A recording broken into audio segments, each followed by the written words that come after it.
On their first day at an private high school, Hitohito Tadano encounters Shouko Komi, a beautiful yet introverted girl. Komi's appearance and reserved nature instantly make her popular, while Tadano becomes universally disliked simply because he is seated next to her. In a fortuitous turn of events, Tadano finds himself alone with Komi and attempts to engage her in conversation. However, he quickly realizes that Komi is actually suffering from severe social anxiety as she nearly panics at the prospect of talking to him. Recognizing her struggle, Tadano suggests that she communicate by writing on the chalkboard. Through this method, Komi expresses her desire to speak like a normal person, but is hindered by her anxiety. Despite feeling like she has wasted his time, Komi attempts to leave, but Tadano surprises her by writing a message on the board, enabling her to have her first genuine conversation with a friend. During their interaction, Komi reveals her dream of making 100 friends, and Tadano, being her first friend, promises to help her find the remaining 99. However, the following morning brings a revelation. The entrance exam for their school consisted of a personality interview, resulting in a student body comprising of oddballs, loners, troublemakers, and eccentric individuals. As a result, Tadano realizes that accomplishing their task will be more challenging than he initially anticipated. Tadano introduces Komi to Najimi Osana, their childhood friend known for switching genders. Due to frequently changing schools, Najimi has been the childhood friend of everyone. However, Najimi discloses that they failed to befriend Komi years ago, and the lingering shock of that failure makes it challenging for them to be around Komi even now. Nevertheless, they agree to accompany Komi home. Tadano follows the two and witnesses the difficulty Najimi faces in conversing with Komi. In the meantime, a delinquent named Ma, who is also a childhood friend, approaches Najimi and confesses his love. Najimi switches back to their male form to reject him, but Ma remains determined.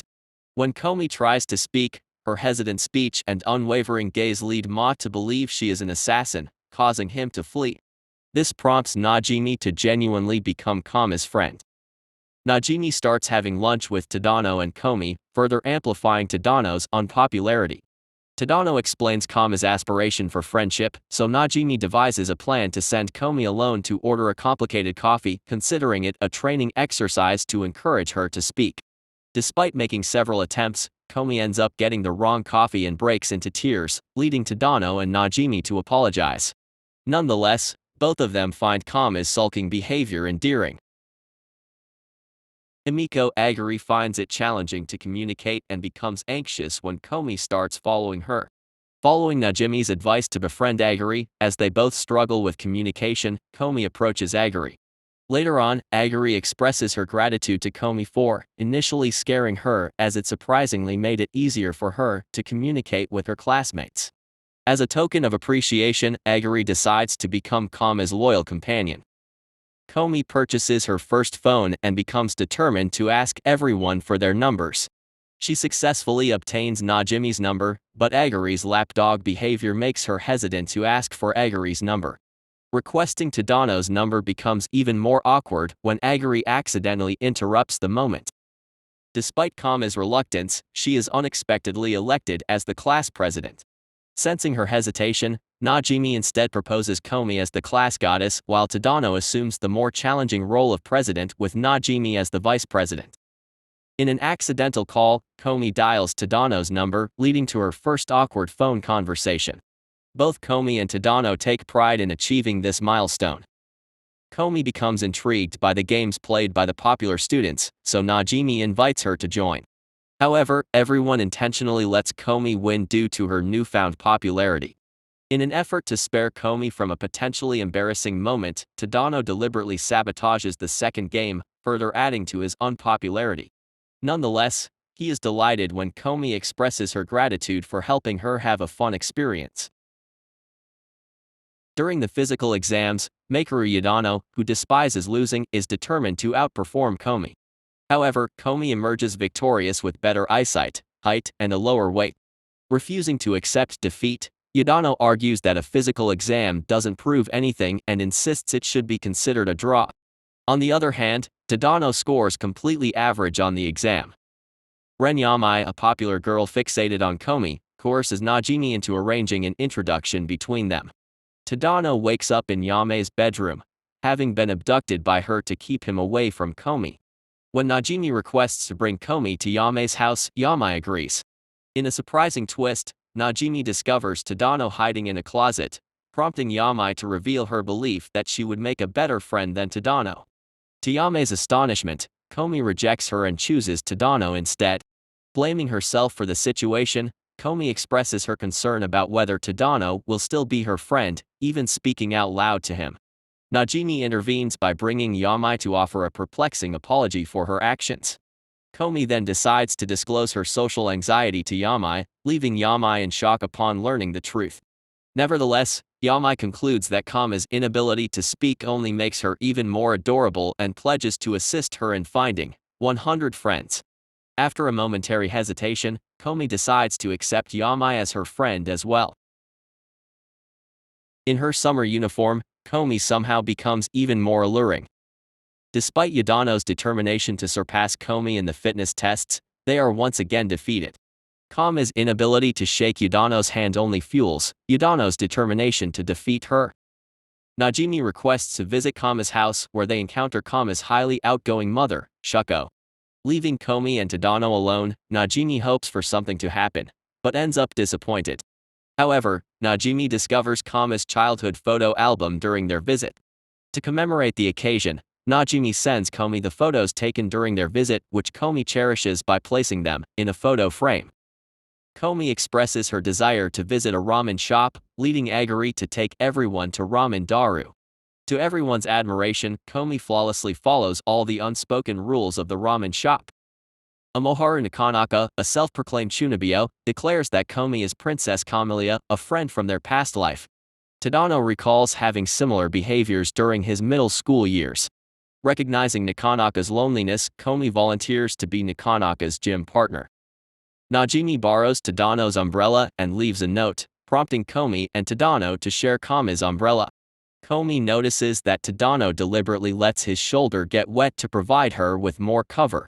During a visit to a convenience store, Tadano realizes that Komi read Najimi's note and waited for him, so they could share her umbrella together. Komi makes an attempt to tell a joke, but her lack of situational humor and comedic timing becomes evident. Despite this, Komi is impressed by Tadano's equally poor joke-telling skills. Since Komi has never been clothes shopping before, everyone takes turns selecting outfits they believe will suit her. In the end, Komi decides to purchase a dress that was chosen by Tadano. Komi visits a beauty salon where the owner, Maki Kurisu, knows and understands her. However, Maki's trainee, Kamiko Ri, initially misinterprets Komi's silence as criticism of her customer service skills until Komi manages to express her gratitude. The following day, only Tadano notices Komi's new haircut, which brings her joy. Due to overthinking about her unsuccessful conversations throughout the day, Komi struggles to fall asleep. However, she eventually drifts off while thinking about Tadano's support. Najimi seeks assistance with studying but becomes bored in the process. Their disruptive behavior in the school library leads to punishment. Nonetheless, everyone manages to pass their exams successfully. Yadano becomes furious upon discovering that Komi outperformed her in every exam. During the summer, both Komi and Tadano experience feelings of loneliness during the first week, but are too apprehensive to reach out to each other. Unknowingly resolving the issue, Najimi invites them both to go swimming at the pool. Despite her nerves, Komi arrives punctually at the pool, donning the dress chosen by Tadano. Since she only owns a school swimsuit, Yame insists that she purchases a bikini. While walking later, Komi stumbles and grazes her knee. Unable to enter the water, she sits by herself. Tadano comforts her and guides her into a shallow pool to keep her bandage dry, inadvertently causing panic when he realizes he held her hand. Concluding the day with a water gun battle, everyone departs for home. Opting to visit the library, Komi is accompanied by her father, who also struggles with communication. They enjoy shaved ice together and manage to discuss Komi's school life, mainly through non-verbal means. While at the library, Komi discovers a book but is too frightened to request borrowing it, so she decides to read it there. Her intense gaze momentarily startles a baby, but she successfully cheers him up. Nearby, Tadano observes the scene with delight and forgets to return his own books. At the park, Komi relishes her solitary time and has a wonderful experience. As Tadano passes by, he is captivated by her beauty and once again neglects to return his books. Komi and her family pay a visit to their relatives. Despite initial unease, Komi and her cousin Akira connect and engage in playful activities. Subsequently, Komi is summoned by her grandmother Yuko to receive an update on her life. When questioned about her feelings for a boy, Komi trembles nervously, alerting her grandmother, who swiftly discovers Tadano's name on her phone. Najimi invites Komi and Tadano to a summer festival. Komi becomes anxious as she realizes she forgot to bring something to write on, prompting Tadano to offer his assistance. They explore various booths and games, with Komi triumphing over Tadano in a shooting game and winning a video game console. Later, Komi musters the courage to verbally compliment Tadano's appearance. While waiting for their friends, Komi briefly writes with a stick that she truly enjoyed their time alone together, swiftly erasing it before he catches sight of it. Komi, Najimi, and Yamai visit Tadano's residence, where they encounter Tadano's sister, Hitomi. They fondly reminisce about the delightful experiences they had over the summer. However, they notice Komi shedding tears as she reveals that, for the first time, she doesn't want the summer to come to an end. The new semester commences following summer vacation. Nokoko Inaka, feeling distressed due to her rural background, eavesdrops on a conversation about Komi buying a sandwich for Najimi. Intrigued, she decides to shadow Komi to learn how to order food like a city girl. Nakanaka extends an invitation to Komi to hang out at her house. Worried about being alone with Komi, Nakanaka also invites Najimi, who brings Tadano along. They engage in a video game session, during which Tadano successfully teaches Komi how to play. During their day off, Najimi requests Komi and Tadano's help in distributing tissues at a retail store. Despite a challenging start, Komi gains confidence when she eventually manages to offer a tissue to a woman. By the end of the day, she distributes the entire box. In class, Tadano unknowingly has a seed stuck on his face, but Komi feels too anxious to inform him. Realizing that Tadano refers to Najimi by their first name, Komi musters the courage to request him to address her by her first name as well. Unfortunately, Tadano is unable to comply.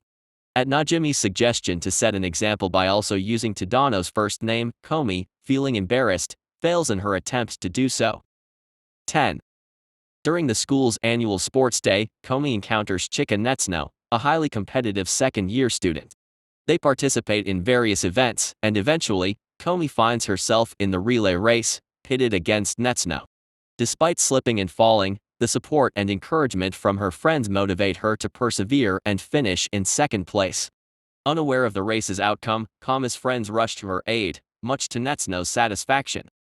For the first time, Komi experiences feelings of jealousy when she observes her classmate Nini Wanamin assisting Tadano with his overwhelming duties as class president. One evening, while Wanamin is aiding Tadano before Komi's arrival, Komi offers her help, which Tadano accepts. Sensing Komi's affection for Tadano, Wanamin gracefully exits, leaving the two of them alone. Later on, Wanamin extends her friendship to Komi and apologizes for any interference. Komi and her friends head to a photo booth at a mall, bringing her great joy. At an arcade, Tadano notices a cat keychain in a claw machine and successfully wins it for Komi. 3 days later, he intends to present it to her at school, only to discover that she already acquired one. They exchange the keychains instead.